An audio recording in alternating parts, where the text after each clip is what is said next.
the mugs have your name on them. I know, yeah. A little territorial. Oh, so does this mic work? It does. It doesn't work for them. It works for the video feed. God. So we have to speak up. Yeah. So it just goes right over them to the camera. Yeah, we don't care about them. It's just for the camera. They're just I'm fodder. gauging how big I should go in order to be heard. Pretty good. There you Yeah. go. All right. Yeah, we ran out of those mics. So much I'm into the merch, we ran out of those. So only you get one. Are we ready to start? Are we going to fill these seats in? Or? Thumbs up. We're good. We had a couple coming up, but they're good to go. All right. Well, you can tell how casual this is. I look around, I see people who have come to some of these events. These FREEman Fridays are a regular fixture, if you don't know about them, if it's your first one. And just to do a little housekeeping, just make sure you're on our newsletter and you'll hear about the rest of them. We have a lot of great stuff coming up after the first of the year. But we're here tonight to talk to John Patrick Shanley. Not just me, but you'll have a chance to ask questions shortly. And I'm just thrilled you're here. We have not met before. This was set up through Jamie, one of our staff. I was really thrilled that you said yes. Yeah. And I'm going to start out by asking you a few things. I might even talk about myself for a minute, and then we're going to open it up. The reason I want to talk about myself, John, is because... I mean, I can wait in the hall. I got it. Not necessary. No, I want to talk to you. Because this is special for me and for the studio. We are an acting studio who use scenes from plays, primarily, in the scene study classes. And your plays are constant material for us, partly because I'm so in love with your work and have been since I first discovered it 40 years ago. So everything from the early plays, a lot of you know of Danny the Deep Blue Sea and Italian-American Reconciliation and The Big Funk and the plays of that period, all the way up through Doubt and Outside Mullingar, and plays you're still writing. It's an incredible career. I can't think of another writer in the American theater. I may just be dumb, but I can't think of anyone who's had such a consistent dedication to writing plays for the theater, and as well as having a vital film career at the same time. So that's why it's personal for me, because like so many people, even now, but certainly my generation, when you hear a voice that you respond to, you think it's going to be, Clifford Odets, Arthur Miller, and these guys, and O'Neill, and then you find a guy like David Mamet, you think that's the guy, and then you find this guy, and you just made my heart sing, because you're a playwright, but you're a poet. You are. I mean, your stuff is your characters are singing all the time. So I just appreciate you being here, because it means a lot to me, and I think it means a lot to the actors who have worked on your material and hope to continue to in full productions. So that's how I wanted to start it. That's lovely. Thank you. Thank you. I'd like to ask you, I'm sure you get asked all the time, you might have a stock answer, it's fine, well, what's the first play you wrote and why? No, I don't get asked that all the time. Okay. The first play that I wrote, I think, I started by writing 10-minute plays, which I still do. I have a real fondness for that form, 10 to 20 minutes long. And I was at NYU, and I took all the writing courses because I was a poet. And there you go. Writer in search of a form.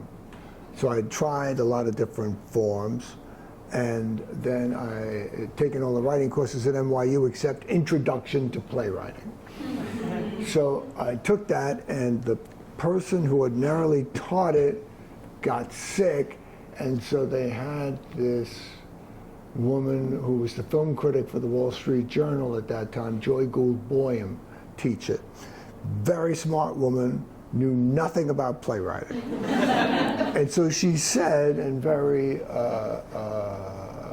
invitingly so, I don't know anything about this, and you don't either. Let's learn about it together. And she was very good at not pretending to know stuff she didn't know. And the final project for the class was supposed to be a one-act play. And so I wrote a full length. And the student producing organization put it into rehearsal like 3 weeks later for a 300-seat house. I'd been mostly a poet. I'd done some other stuff. And, you know, when you're a poet, and I had this experience, you go to a party, and it's like the most wonderful party you've ever been to. Everybody at the party's fantastic. And the hostess says, John, you're a playwright, pardon me, you're a poet. There's a poet here, you've got it. And they lead me through the party to the one miserable bastard and make me talk to him for an hour. So in addition to that, you write poetry, and then you basically have to get on your knees to beg people to read one of your poems.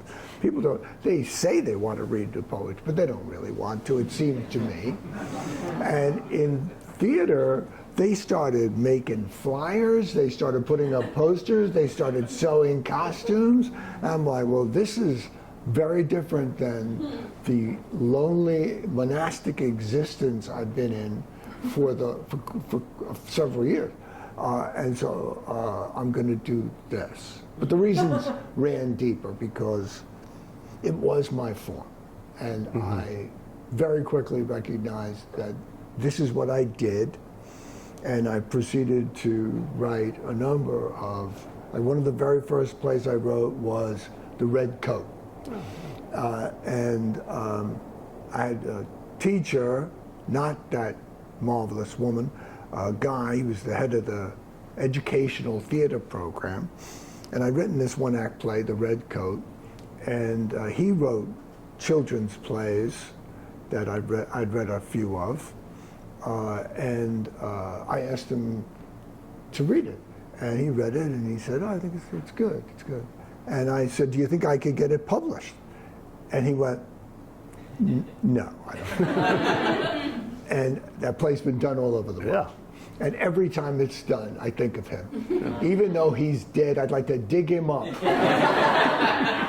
and revel in my little triumph yet again. So I think I answered your question. Yeah, so The Red Coat was that was the play. Yeah. And you're like 20, 21? I just gotten out of the Marine Corps. I was 21, and I turned 22, and towards the end of the time that I was 22, I went back to NYU. I'd been there for a year when I was 17. And the first time I went, I didn't know why I was there, and I did very badly, and they wanted me to appear before a tribunal and explain why I should stay, so I just never showed up, and I went to the Marines. And when I came back, I really wanted to be there. There was no place else I wanted to be. I wanted to learn. I wanted to learn everything they knew, and I wanted to use the university in every conceivable way for the time that I was there, which turned out to be 4 years. And I did.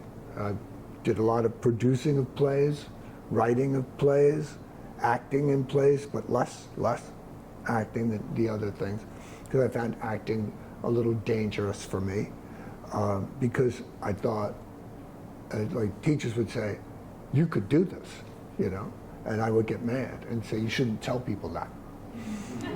But I think looking back, the real reason was I knew it was seductive to me, and it's not my calling. I shouldn't do that. And I'd probably be dead by now if I'd done it, because I would have got overstimulated.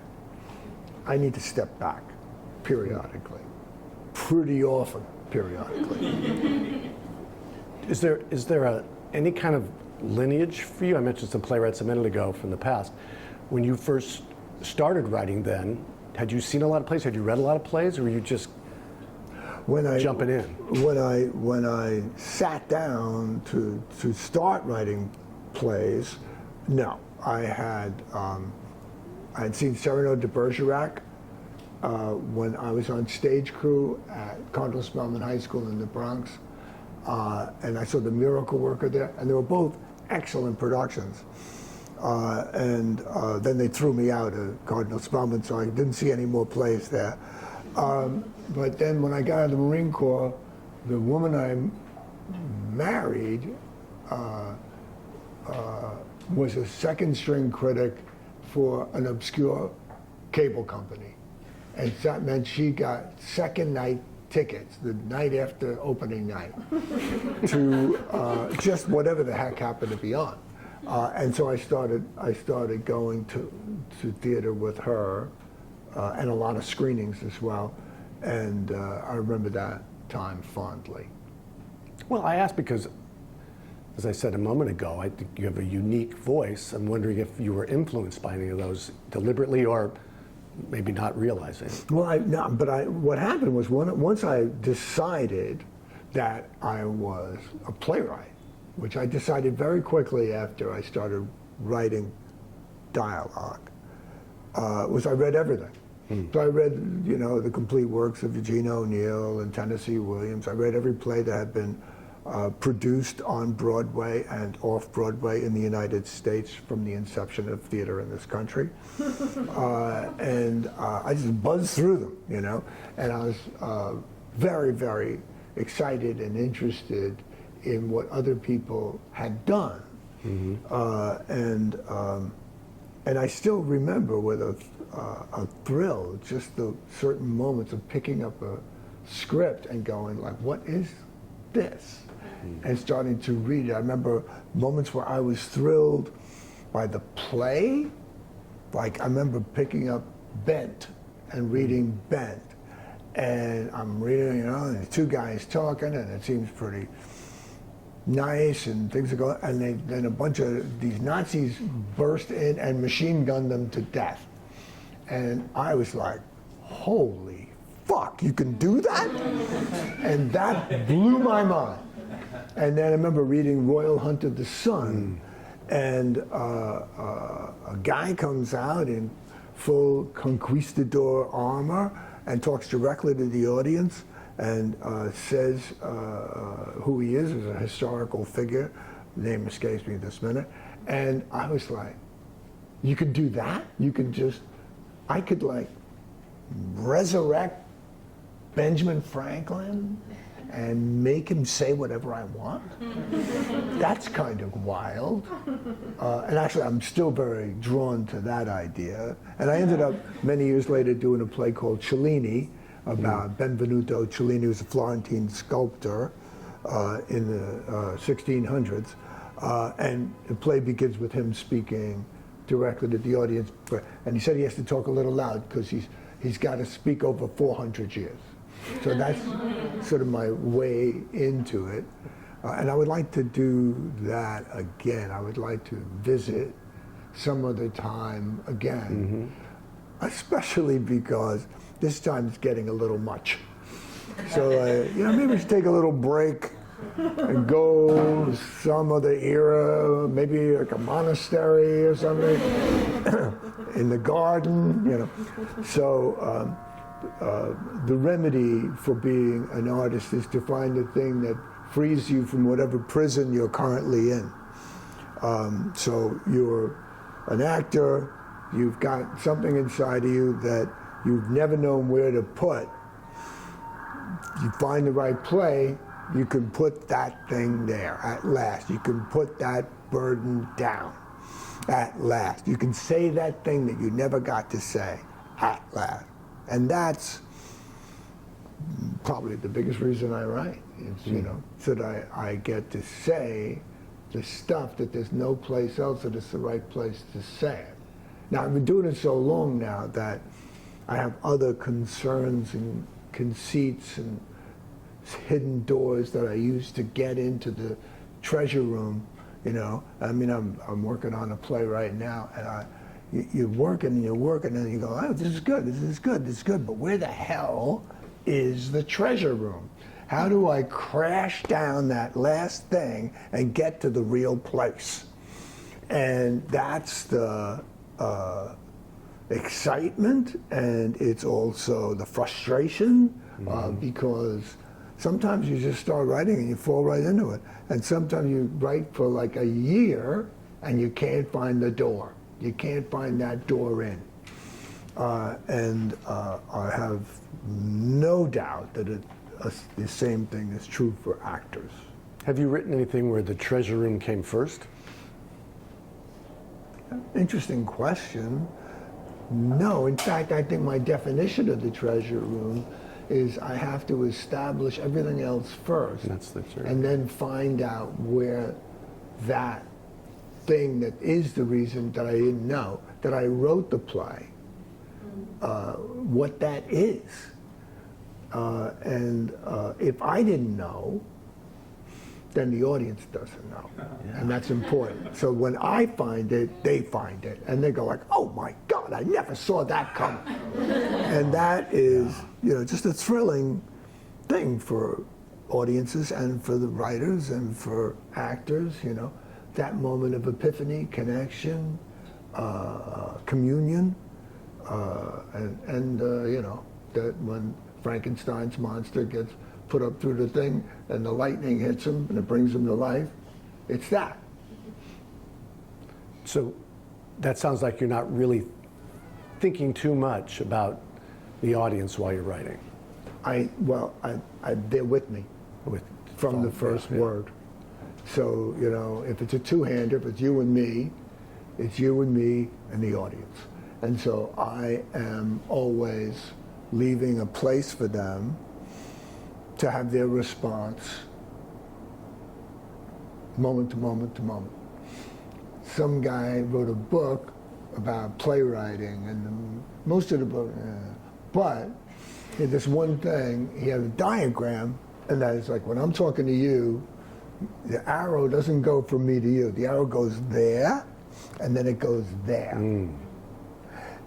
And that's why people hold for reactions sometimes, because they have to, because the audience says, just stop for a minute, I've got something to say. Whether it's laughter or just to be stricken to a particular brand of silence, whatever it is, and you've got to leave that place for them. And I've sat with enough audiences that I have it in my body. So there's no fourth wall for you. What's that mean? Fourth wall is an acting concept. It means that when you're acting a realistic play, you and I are sitting here and they're not here. There's a wall. I don't buy that. Yeah. I don't even think that's true. The audience contributes. I think there's a lot of things that people, purists, put forward as the way to think about things or the way to do things. Anything pure is a lie. I was thinking, or just dangerous in the wrong way. So, when I was getting ready to write this play that I'm writing now, I said, I'm going to write a play. I don't really know what it's about. I don't know who's in it. I don't know anything about it. But a concern that I have right now, this is me talking to me, is an interest. I have an interest in these words: good, bad, and evil. And when I thought about it, and I expanded it from there into weak and strong as being another couple of words that I found interesting. But when I thought about it, I thought, well, good, we all know, good contains bad. Nobody's just good. Bad contains good. Nobody's just bad. Evil, therefore, as far as I can make out, is the only quintessence. It's the only purity, because it never varies. And I kind of, as a witness to the history of some people's actions, go like, yeah, evil does exist, which I've always known because I've seen it personally, but as a quintessence, as a purity. So I'm like, well, watch out for purity. Yeah, I'm just thinking of some of the plays now where the characters just talk to the audience. Mm-hmm. The guy strolls up the aisle, right? You got a couple of plays like that where this guy just strolls up the aisle and starts talking to the audience, then goes back into their life and hold on a minute, and Yeah, like with the Big Funk, not only does he talk to the audience, but he's naked. And I mean, when I did it, I turned up the house lights. So the guy stepped off stage, he's buck-ass naked, and he goes up and he's talking to people like in the front row. They're sitting down, he's standing up. And get the image. Yeah. One of my favorite moments in theater happened.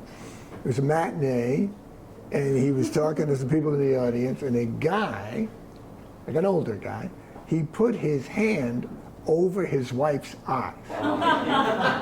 And she pushed his hand away and slapped him. And I'm like, worth doing the whole thing.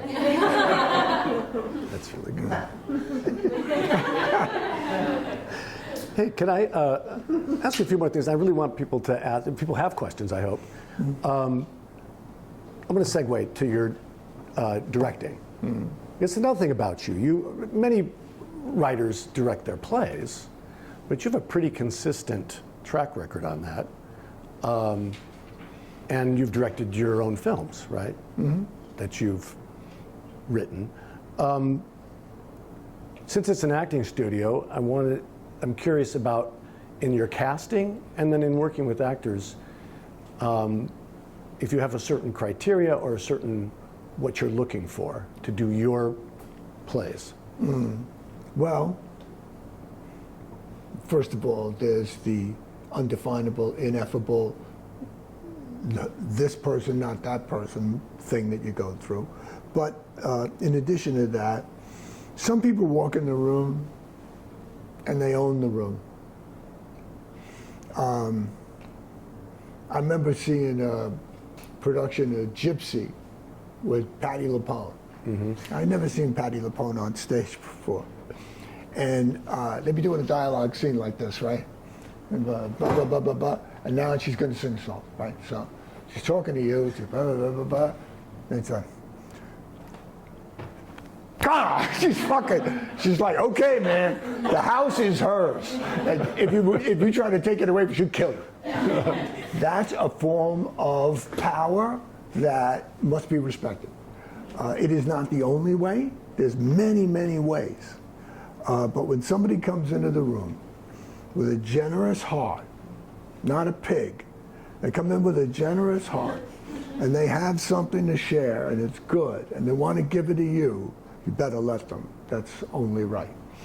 And there are some people who come in the room, I did a play one time, and we were in a little house, and it was the night the New York Times came. It was right before the show, and I went backstage. They told us, don't tell me when the critics are coming, I went backstage, I said, okay, the Times is here. And I want you to go out there and show them why you do this. That's it. And they did a great job. They got, and actually got a good review. But, which, one does not necessarily follow the other. I've had actors come in who are in touch with the magic of another place. They come in with a foreign atmosphere. They come in with, they're out on the moors, and the moon is out, and you can see it in their eyes. And when somebody comes in like that, some people come in, and you can see they need you to talk to them. They want, like, how you doing, how's your day, blah, blah. And some people come in, it's like, let them get to it. They walked in with it, let them get to it. Yeah, I can always give them an adjustment, but let's not start off with that. Mm-hmm. We don't know what they got something. And some people come in and you're like, that guy doesn't have any, he doesn't even know why he's here. I better talk to that guy. John Turturro is a good example. What category was he when he came? Because he was not a known actor when he started doing your John plays. Turturro he was at Yale, and Lloyd Richards was the head of Yale at that time, as well as the head of the National Playwrights Conference at the O'Neill in Connecticut. And I went to the O'Neill first time with Danny in the Deep Blue Sea, and Lloyd just said, that part's cast. This guy, John Turturro, is going to do that. And I was like, okay, and then I did it with John, and then after that, I was doing it at Actors Theater of Louisville, and John had to come in and audition. And being the asshole that I was at that time, I'd written a new monologue and said, well, instead of that, do this for your audition. And he did it. He did it.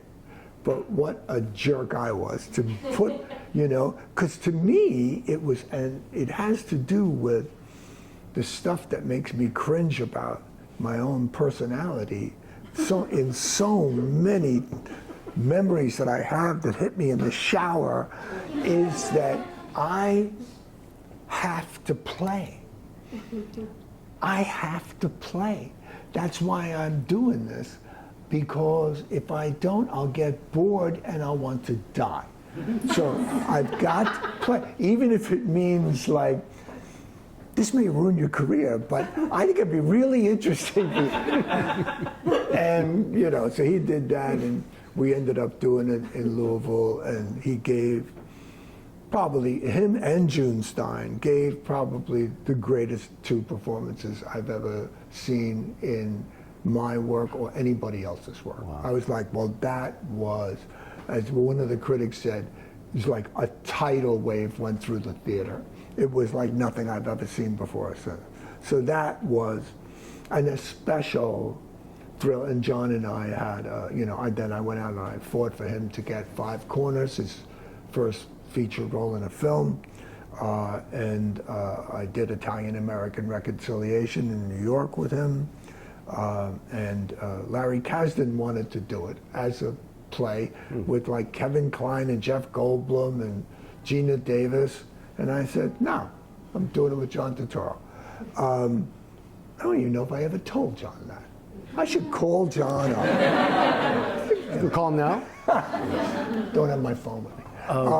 Yeah. So yeah, but but you get somebody like Tony Roberts, who was a really good actor, did a lot of Woody Allen movies and stuff, and I was doing this play, Four Dogs and a Bone, and he came in and he sat in a chair, it was like this chair, and he read it, and he wasn't very good. And I knew, I knew the guy was good. I didn't know if he was good on stage. I'd never seen him on stage. But I said, and I also felt intimidated by his celebrity. And I said, would you mind if I asked you to get up and we did it again with you standing up? And he said, I would love that. And he came to life, and he was great. And I cast him, and we did it at Manhattan Theater Club, and then they grabbed him out of that for a Broadway show, and I never saw the guy again, which happened. But I mean, when Laura Linney came in right out of school, and she walked in the door, I just saw her absolute joy at being there, and I was like, I want her in the show, because you can't fake it. She really wanted to be there. She was really happy to be there, and she was up for whatever. I'm like, okay, good, we can do that. So it's there's a lot of different kinds of actors, thank goodness, and that kind that comes in, I sometimes call a water witch. Woman comes in and she's like, she's looking for the power center in the. I'm like, just leave that woman alone. Let her do whatever she wants. That's how she works. Yeah.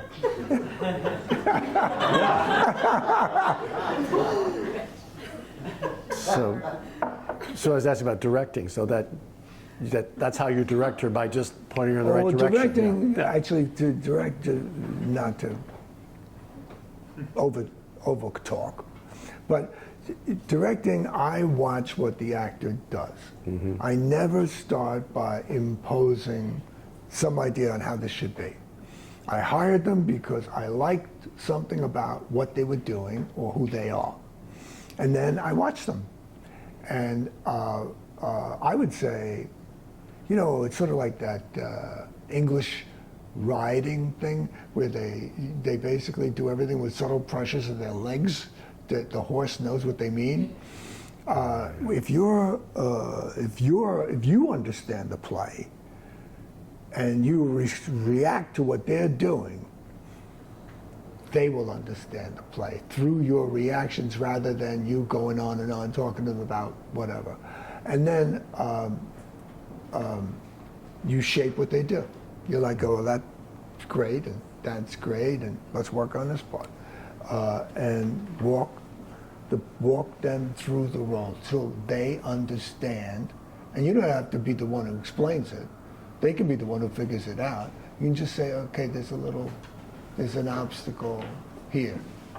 Like I did Doubt with Philip Seymour Hoffman, and Phil and I knew each other for a good while, and it was not a perfectly easy relationship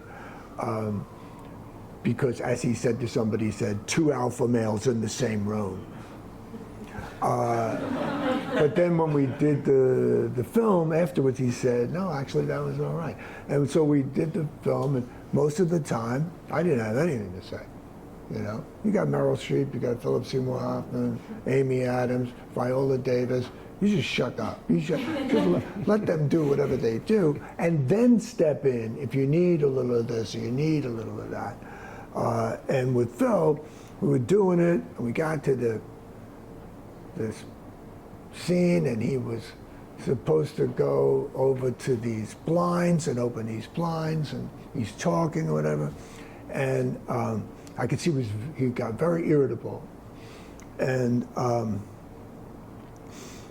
he said, "How was that?" Which he didn't do. He didn't ask my verdict about stuff. I said, "It's good. It was good." I always start with that. It's good. It was good. He said, "The one part was a little." He said, when you walked over to the window, and he's like, yeah. What's wrong with that? So I don't know. There's something wrong with it. So it's just you don't know what you're doing there. I didn't say that. He went and banged his head against the wall over that part until he figured out what that was. But he needed me to identify where the problem was, not what it was or how to solve it. Just tell me where it is. And I'm like, it's when you walk over to the window, something's wrong. So it depends, you know, if you're working with a young actor who's just getting going and they're doing stuff, they may be doing too much, and you get them to trust themselves, you know, because basically you should almost always start from just say it, you know, and if it gets naturally, it grows to something larger, it grows to something larger. But you don't push them to do that. If the actor is feeling insecure, you have to remind them and say, look, I cast you in this. I believe in you. I get a kick out of you. You're going to be fine. Don't worry about it. Actors are very sensitive. That's the big, you know, they just are. They pick up on everything. So if you like them, they're okay. And if, you know, once they feel safe, like that you're not nuts or have a really bad idea, they'll do whatever you like, you know? It just, same thing's true for directors, true for the actors, true for everybody. It has to be from a place of humility. Mm-hmm. It has to be about that. It can't be about anything else. So it's like, I don't know, we can try this, we can do that. If you got a better idea, I know that I fall short, I know that I'm not, you know, they're always saying, you're good enough. I'm like, no, you're not good enough. None of us are good enough. So then how do you do it? You fall back on your community of people in the room, your support group, and then you will rise to it because you want to be a good member of the community. But not from, I'm going to bury you on stage, not from that point of view. I'm not going to conquer you. Mm-hmm. But, you know, I mean, if it's working and it's that, I'll take it. Whatever works is important, but it can't be venom. It can't be that whatever's working is ultimately going to poison the room. That's never any good. And if you have somebody who's doing that, you're probably going to have to tell them to go home. How do you decide which ones you're going to direct, whether it's a play or a film, and which ones that someone else takes over? Mostly logistics, Yeah. mixed with a little laziness. Sometimes just like, man, could you direct this, please? I mean, the first time that I directed a full-length play was Italian-American Reconciliation, and it was the first day of rehearsal, and I walked in the room, and the cast was there, and the stage managers, and then somebody closed the door. And I remember going like, uh-oh. It's just me and them now for like 4 weeks. And it took me a while to get comfortable with that. I found it rather terrifying at first. You didn't, I'm trying to remember, you didn't direct Doubt, that was Doug Hughes, right? Doug Hughes directed it And on then the stage, recent one and was I directed the film. The film, and then Scott Ellis directed the recent. That's right. Yeah. Scott did the. Were you interested in directing it on stage? No. It actually did some very specific thing, but also when I did Doubt on stage, I was doing 3 shows at once. So I was doing Sailor Song down at the Public Theater, I was doing Doubt at Manhattan Theater Club, and I was doing a revival of Danny and the Deep Blue Sea at Second Stage. And I ended up having to step in on the revival in Tech Week. But with Doubt, I knew when we went into rehearsal, I heard the first read through, and I went, it's missing a turn.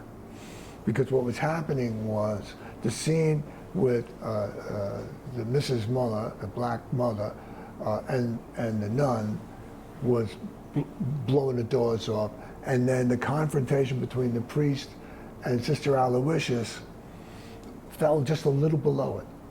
And I was like, that can't be. I've got to top it. I've got to top it. So I went home and I put like 2 more turns into it to give the actors enough room to be able to run and get to full speed.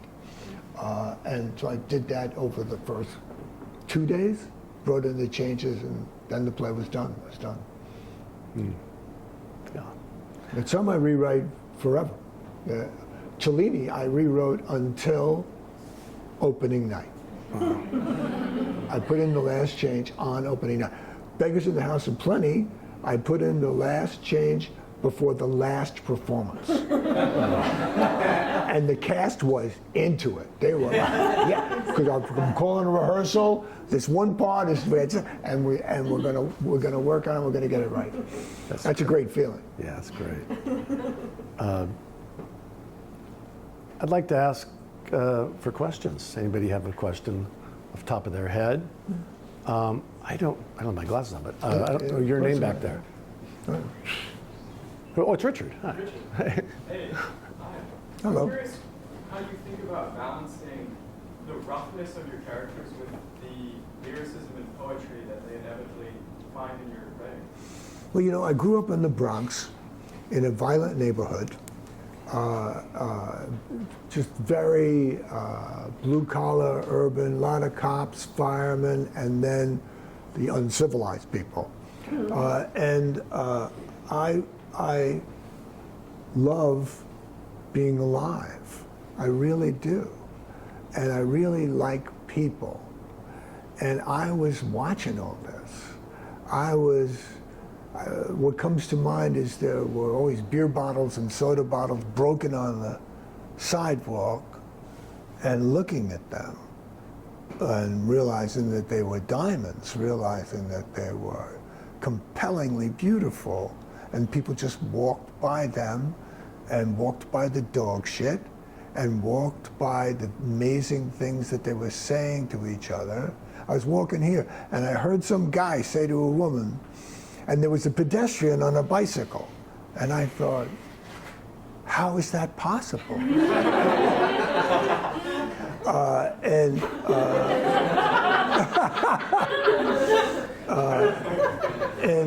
And so I could hear what they were saying, you know? That was sort of my job, that somebody had to hear these people. And, you know, I was also going to church and hearing the Bible read, and found passages from that very beautiful, and reading poetry and writing early rudimentary poetry of my own and stuff. But that, you know, whatever you got when you're a kid, that tends to be the stuff. That tends to be what you work with for the rest of your life. And that's why it is so dangerous and important, because, like, you know, I grew up in a place with a harsh environment. I got physically beaten and strangled and hung off rooftops by my feet, all sorts of stuff. And I was violent too, because when you get hit on the head, you hit other people on the head. I wanted to walk away from that at a certain point. I did love it, but I also wanted to walk away from it, and I did at a certain point. And then I could really start to get educated, become a sophisticated person. And then I wrote plays that didn't really, they might kind of work or whatever, but they didn't catch fire. And the reason they didn't catch fire was I was trying to prove that I was no longer the person who'd grown up in that neighborhood. When what I didn't realize was that was my superpower. And that every person here always thinks that, like, I went to this church school with these nuns, and when you're a kid, you just look around and you go like, well, everybody knows this. I want to write about, you know, aliens. It takes a long time sometimes to realize, like, you know, John, very few people actually ever saw those nuns in the world. They didn't know those nuns. You did. And you know how they talked. And to go like, oh, you think anybody'd be interested in that? And the same thing's true of acting. Do you think anybody'd be interested in me if I'm just me? Yeah. But you got to find your deepest self, you know? You got to find your relationship to the earth. You got to pull, you know? Hercules had some guy in some shitty Italian dubbed movie I saw when I was a kid who got in a fight with this guy, and the guy, you know, Hercules picked him up and threw him down. It was really easy. Then the guy got up and he was like jazzed, and he was coming after Hercules again. Hercules was like, what's with this guy? And he picked him up and he threw him down again. And what he didn't know, somebody finally tells him, is that this guy's mother was the earth. And every time Hercules threw him down on the earth, that's where he was getting his strength from. I'm that guy. And you are too. Your strength is where you come from. And your ownership of it, your pride in it, your amusement because of it, those are your colors. That's what you have to work with. But everything's there, you know, when you're a kid. Everything's there, you know. You have a relationship with the divine. You have a relationship, a visual relationship with the things around you. You're exposed to literature, whether you know it or not. All those, like, TV shows and stuff I saw when I was a kid, the magazines in the dentist's office. All of it works in my work now. It's part of what I do. And one of my things that I always have to do when I'm writing a play is I'll notice there's something I'm not going to put down. I have a resistance to putting it down. I'm like, well, make sure you put that down. And very often it's something because I think it's mundane. Hi. Hi, my name is Clarissa, and thank you for sharing your history with poetry.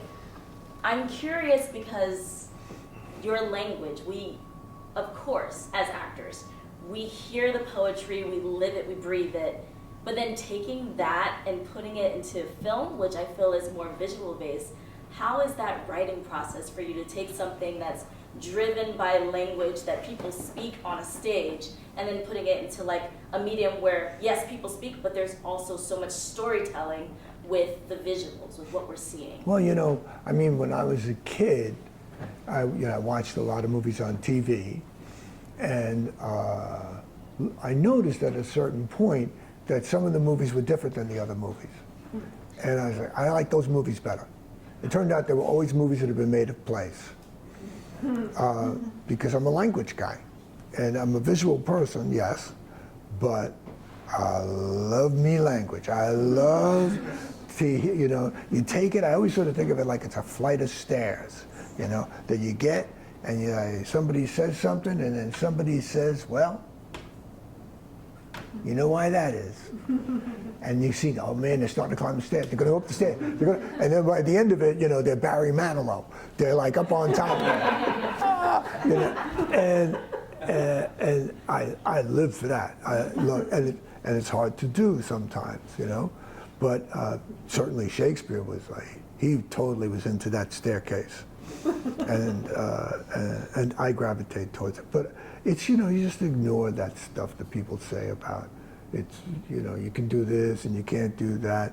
I wrote Moonstruck, and the first two people I gave to, producers, three people, all rejected it and upbraided my agent for sending it to them because they said, this isn't a movie.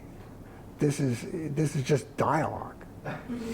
And then Norma Jewison read it and said, I want it. And then the next day Larry Kasdan read it and said, I want it. And, we made it, and I won the Academy Award for the screenplay. So, people say, oh, you want a child in filmic terms. But if you experience people talking as action, then you're not going to have a problem in a film. He's the one that... I'm the guy who... You can choose if you want. How about... Such a response. My hands are sweating. What What if I do it wrong? Nama. Hi. Hi. Hello. Can you talk about how Danny in the Deep Blue Sea was born? Well, first of all, I knew guys. They're very easy for me to picture. A lot of people from the Bronx came and saw that play. And they all was like, that was Pete DiSeverio. No, that was Ronnie Roach. And they all had, there was like a half a dozen guys they thought it was. And it was kind of, all of those guys, but it was me.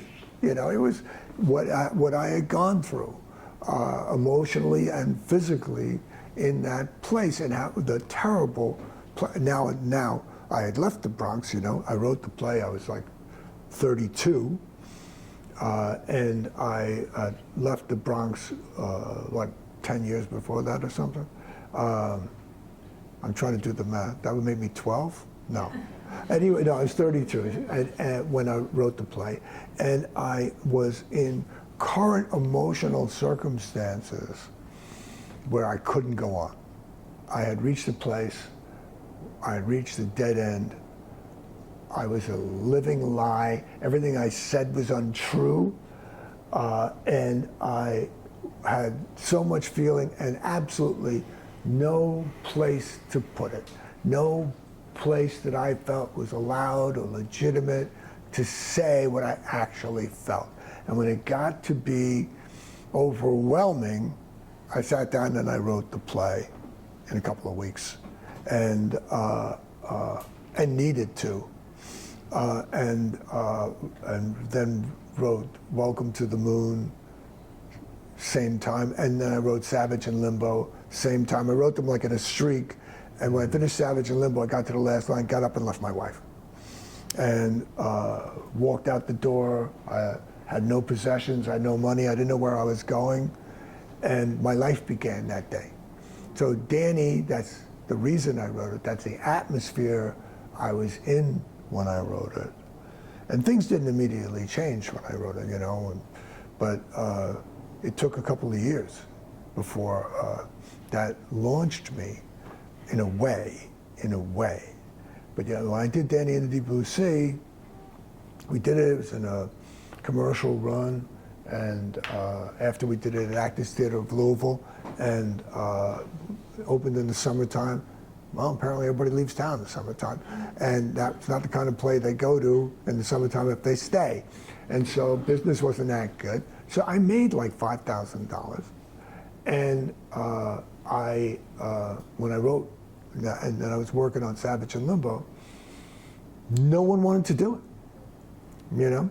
Supposedly, I'd arrived, I'd gotten all these great reviews and everything. Next play, I couldn't get arrested. And then 3 young people from Yale who were just starting out and starting a theater, they said, well, we want to do it. And that picked me up off the ground and got me through that next step.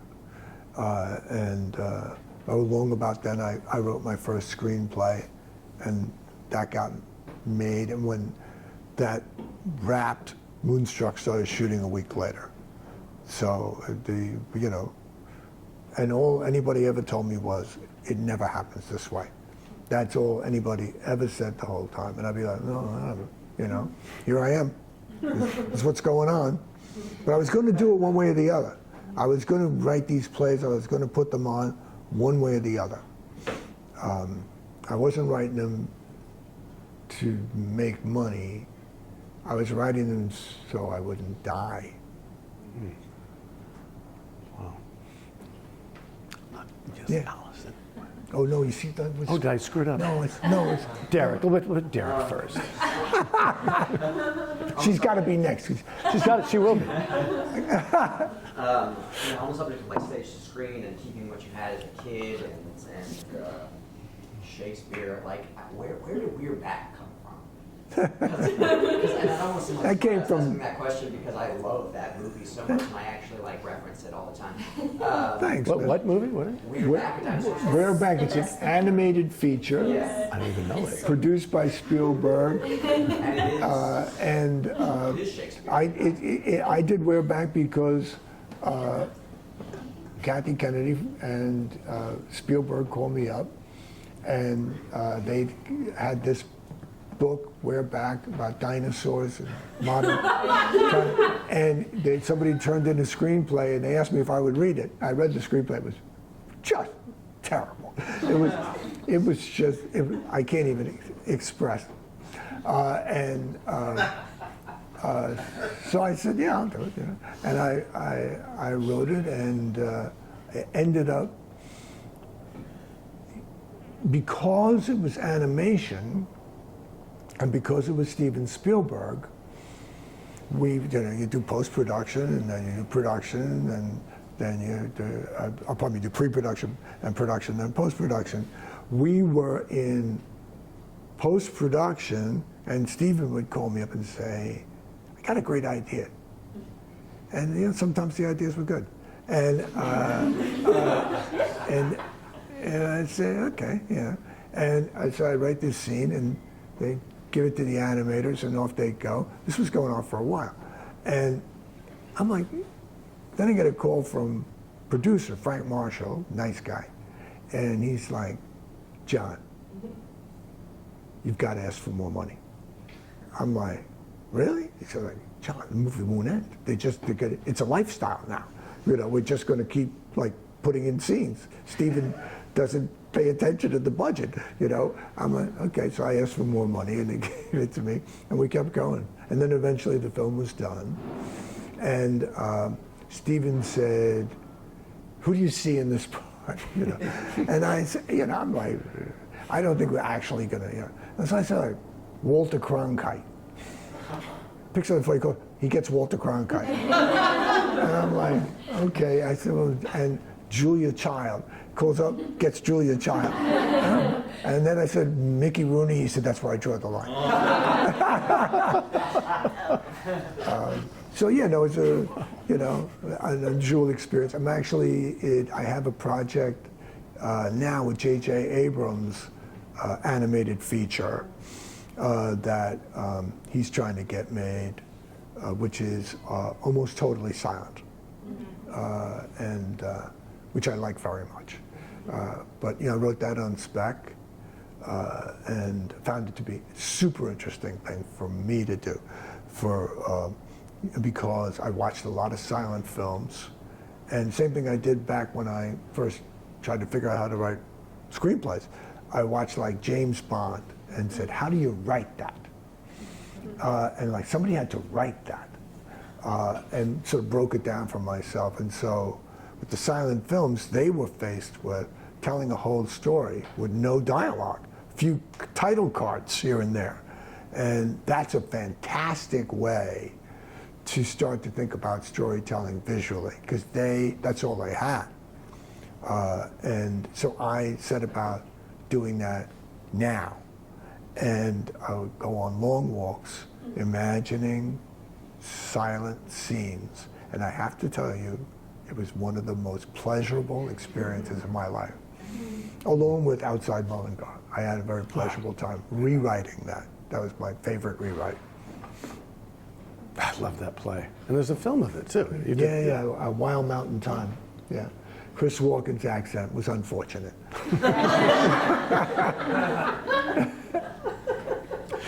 Allison, finally. Wow, thank you so much. I feel like I have a unique opportunity to ask a very specific question. So when I was in college, I had a teacher who had this concept about when an actor has to lie on stage, and he would reference the priest in doubt, and it was his belief that it was kind of irrelevant for the actor to decide whether or not he had done it, because you're only ever going to play that you didn't. I don't know if I agree. That you did it? Right, that you didn't. You're only ever going to play Right. that you didn't do it.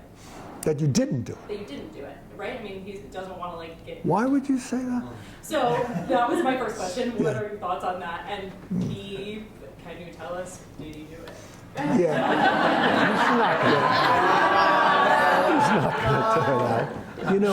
The answer to that is interesting in a way, because I don't know what I've done. Forget anybody else.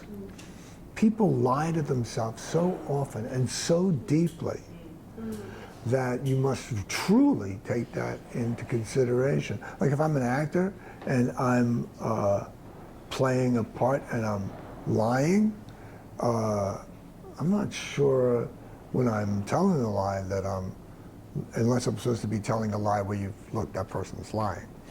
And that's something I can do very easily because I'm a terrible liar. But I'm very good at lying in a script, because you have the coolness of time on your side, and the lack of scrutiny of knowing eyes. I think that you can't know what's going on across the street. When I grew up, I looked out the window and there were people walking in and out of this apartment building across the street. I still think about them. I'm like, what were they doing? What were their lives? And I know that they didn't know. Not only did I not know, they didn't know. We are secrets from ourselves. And I mean, I think anybody who's been in therapy can say, yes, I know this. But the depth of self-deception can be breathtaking, absolutely breathtaking. So it's irrelevant, to me, whether or not you think that, do I think that the priest is guilty of nothing? Absolutely not. Because nobody's guilty of nothing.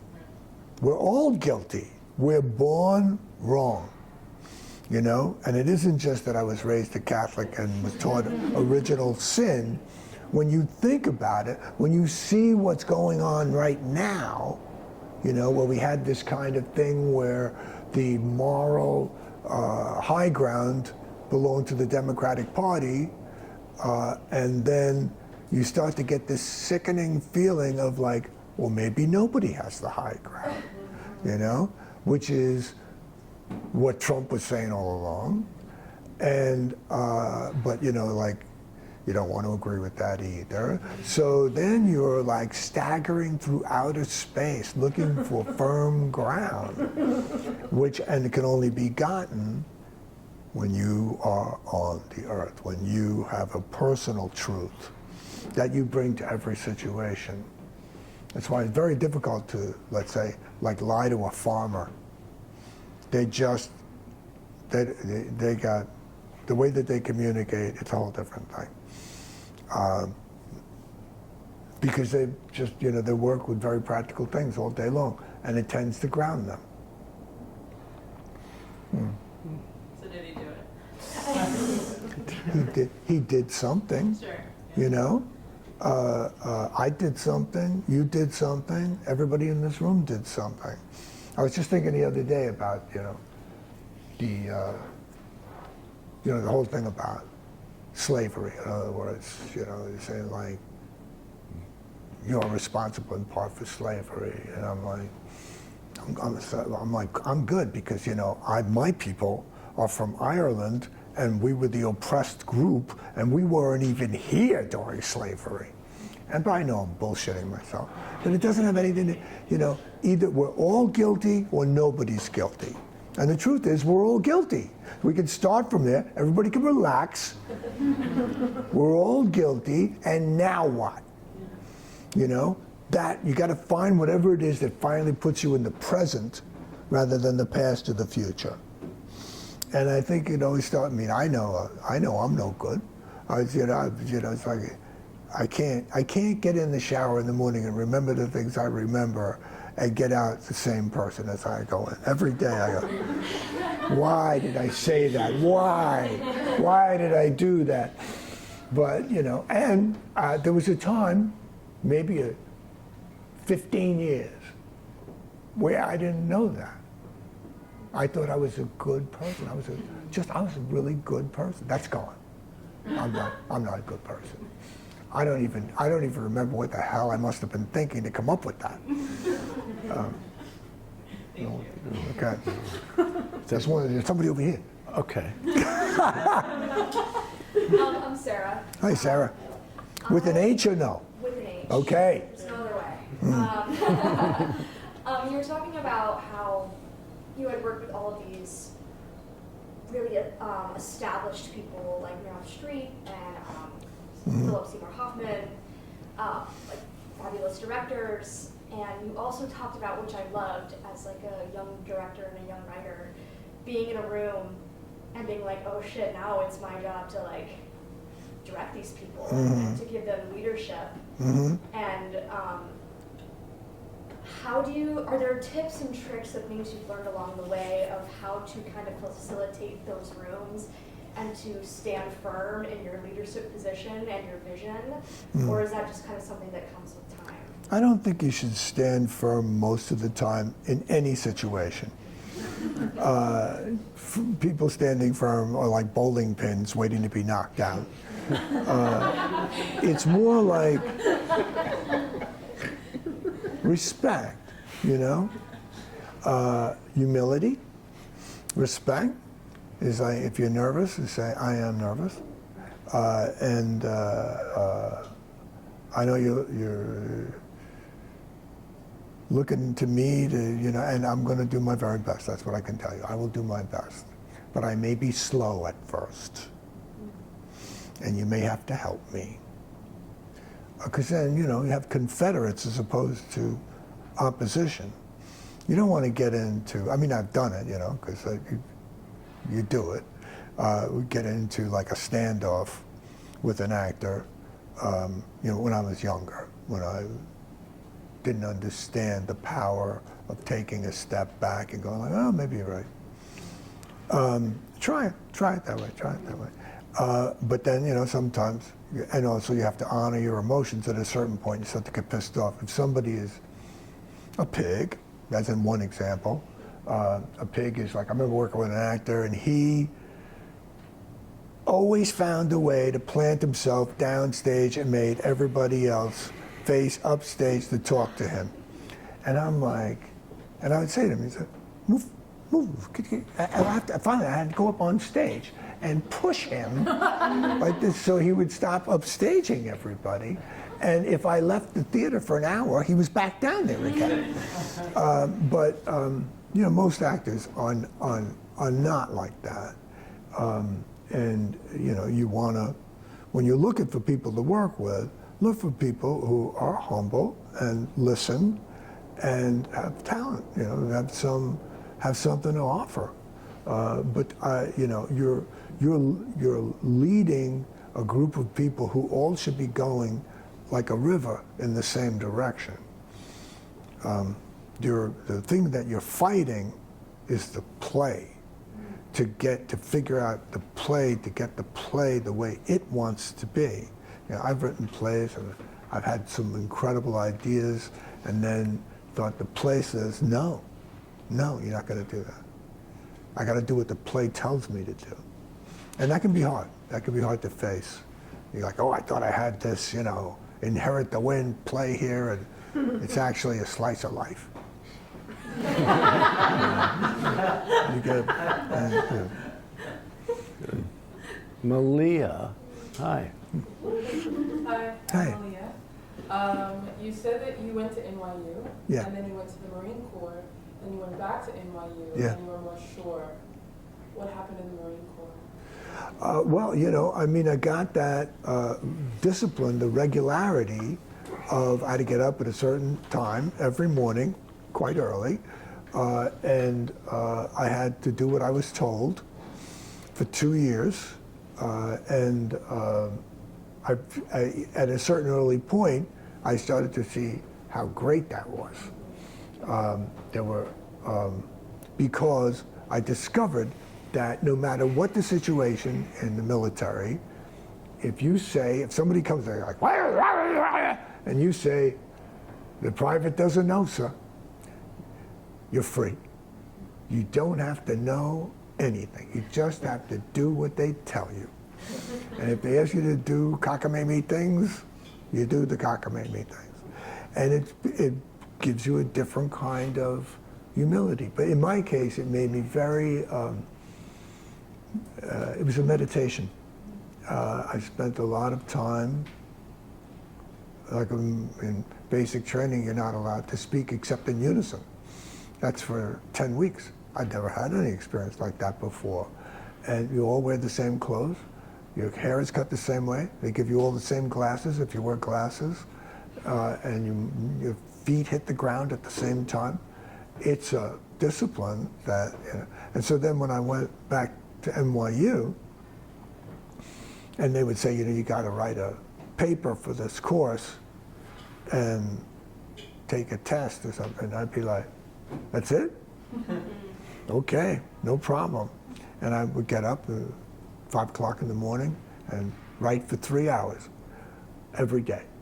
And I would, if they had papers that they assigned me that you're supposed to have done at the end, I would just write them right in the beginning. I had everything done all the time, way ahead of time, because I just wanted to be open and be able to listen and learn and not be like somebody who was a drone who resented doing the things they were doing. I knew if I wasn't there, I'd be back working in a sandwich shop as a relief manager or whatever, which is what I had been doing at one point, and many other shit jobs, and which I valued very much. But I was like, my whole job is to read books and write and talk about ideas.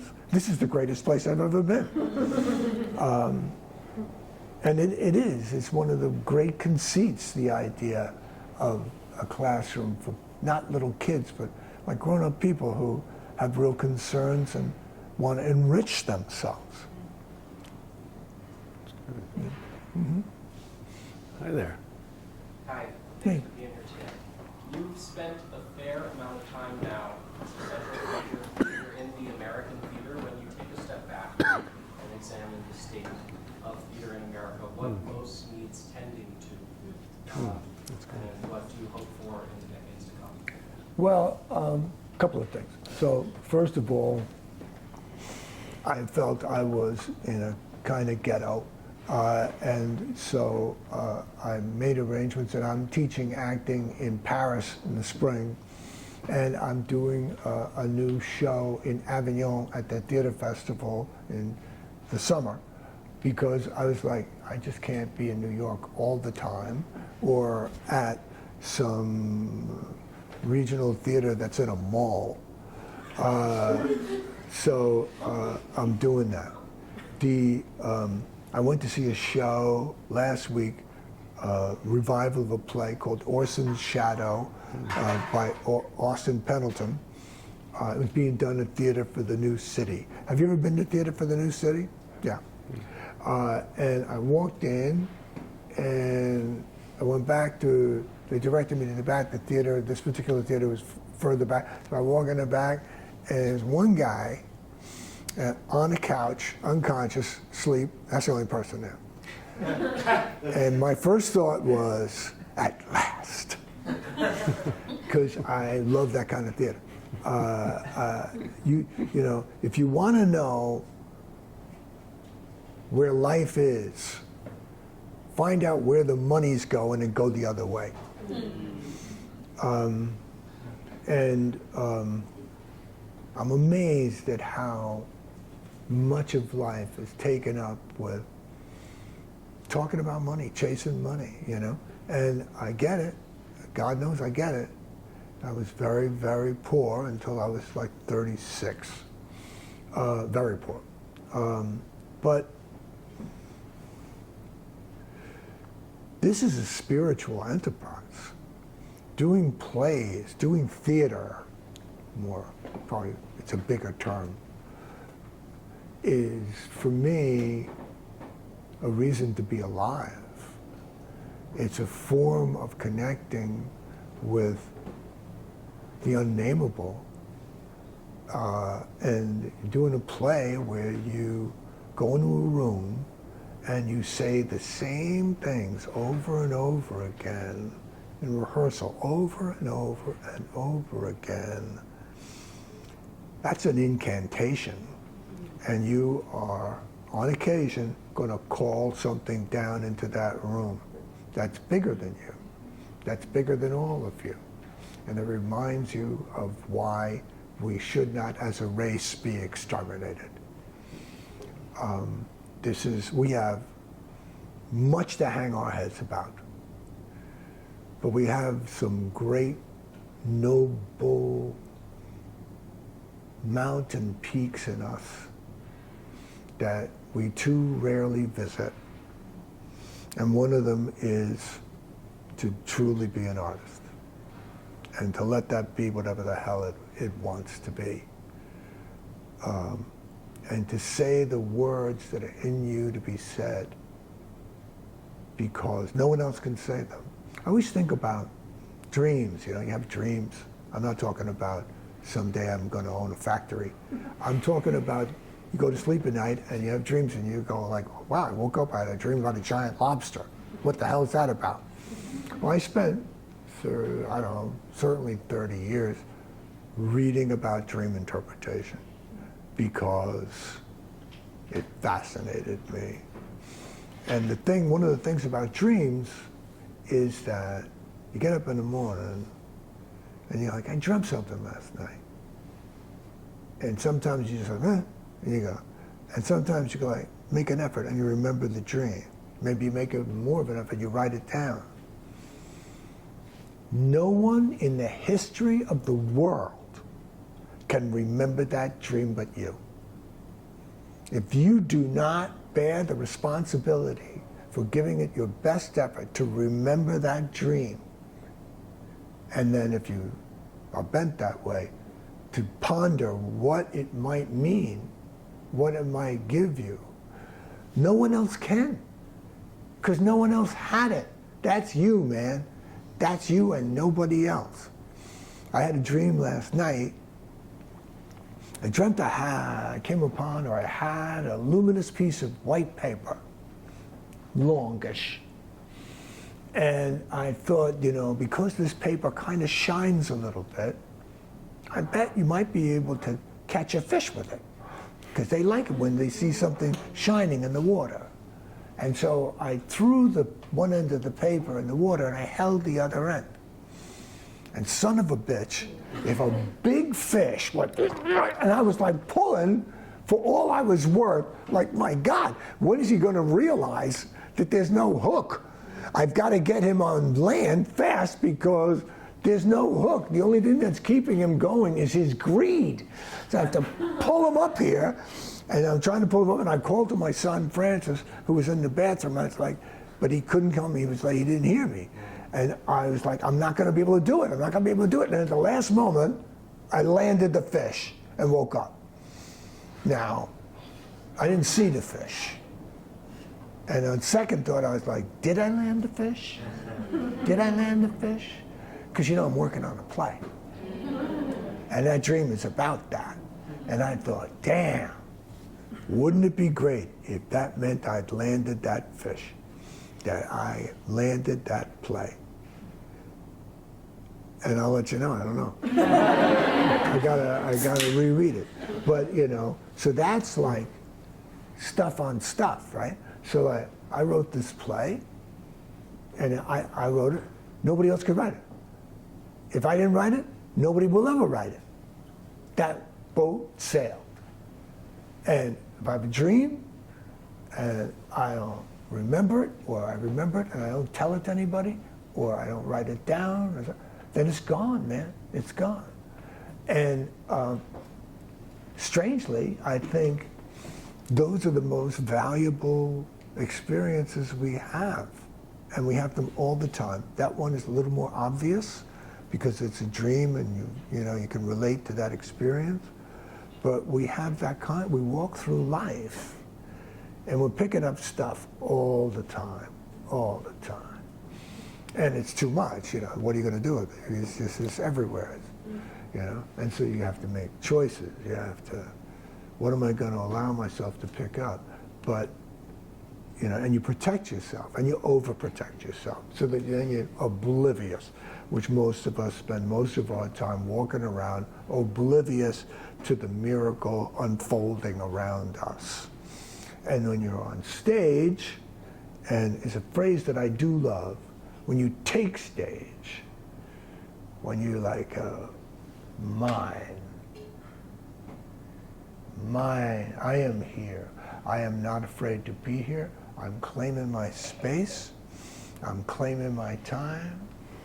I don't really care how long it takes me to say that line. I am full of something, and it's good. And I want to explore it. And I want to explore it with that other person on the stage and with those people in the audience. And I want to go home tonight knowing that I lived my life today on stage for real. That was a life event.